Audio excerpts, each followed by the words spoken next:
So మీరు మాట్లాడింది ఆవిడికి వెళ్తాది అనమాట. ఇల్లు పడిపోయిందమ్మా పేద్దాను నేను ముసలామని ఈడ్చుకెళ్ళలేకపోతున్నాండి.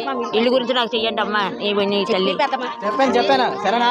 వల్ల మాకు చీరలు భోజనం అన్ని ఏర్పాటు చేశారు కాబట్టి నిండి నూరేళ్ళు ఆయుర ఆరోగ్యంగా ఉండాలని మా కోరిక. సాయిబాబు గారిని కోరుతున్నాం.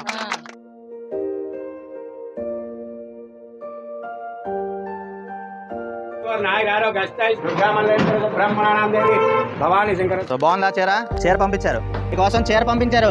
జ్యోతిర్మయ్య గారు మీకు ఈరోజు అన్నదానం చేశారు.